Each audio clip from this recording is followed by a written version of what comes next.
ಇದು ಕಲರ್ಸ್ ಕನ್ನಡ ಅವ್ರಿಗೆ. This is to colors Kannada. ಇದು ಸುದೀಪ್ ಅವ್ರು ಕೂಡ ಇದು ನನಗೊಂದು ಅವಕಾಶ ಕೊಡಿ ಬಿಗ್ ಬಾಸ್ ಮತ್ತೆ ಬರೋಕ್ಕೆ.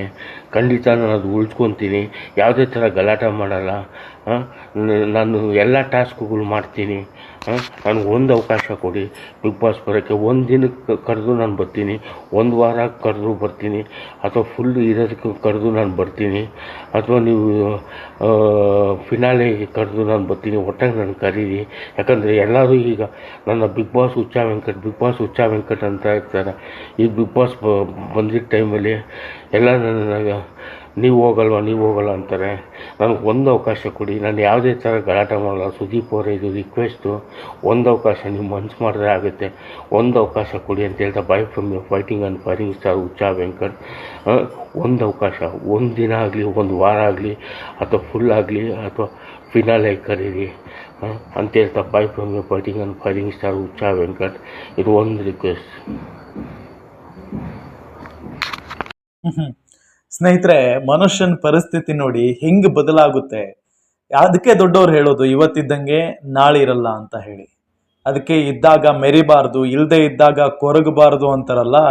ಯಾಕೆ ಅಂತ ಹೇಳಿದ್ರೆ ಕಾಲಚಕ್ರ ಉರುಳ್ತಾ ಇರುತ್ತೆ.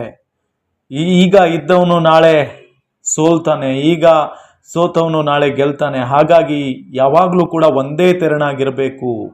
ಅದಕ್ಕೆ ಸಾಕ್ಷಿ ಅವತ್ತು ಮೆರಿತಾ ಇದ್ದಂಥ ಹುಚ್ಚ ವೆಂಕಟ್. ಅವತ್ತು ಎಷ್ಟು ಮೆರೆದ್ರು ಹುಚ್ಚ ವೆಂಕಟ್. ನಾನೇ ಎಲ್ಲ, ನಂದೇ ಎಲ್ಲ. ಬಿಗ್ ಬಾಸ್ ಮನೆಗೆ ಕಳಿಸಿದ್ರು, ಇವರನ್ನ ಫೋರ್ಸ್ ಮಾಡಿ ಕಳಿಸಿದ್ರು ಬಿಗ್ ಬಾಸ್ ಮನೆಗೆ.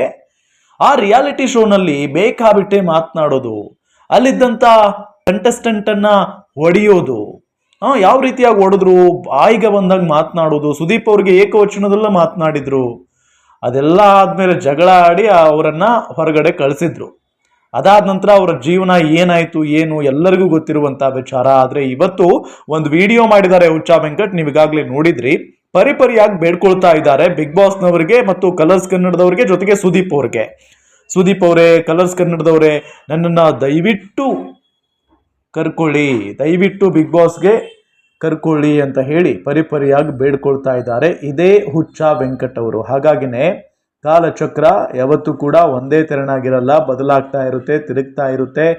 ಇವತ್ತು ಮೆರೆದಂಥ ವ್ಯಕ್ತಿ ನಾಳೆ ಸೋಲಲೇಬೇಕಾಗುತ್ತೆ, ನಾಳೆ ಕೊರಗಲೇಬೇಕಾಗುತ್ತೆ ಅನ್ನೋದಕ್ಕೆ ಈ ಹುಚ್ಚ ವೆಂಕಟ್ ಸ್ಪಷ್ಟ ಉದಾಹರಣೆ.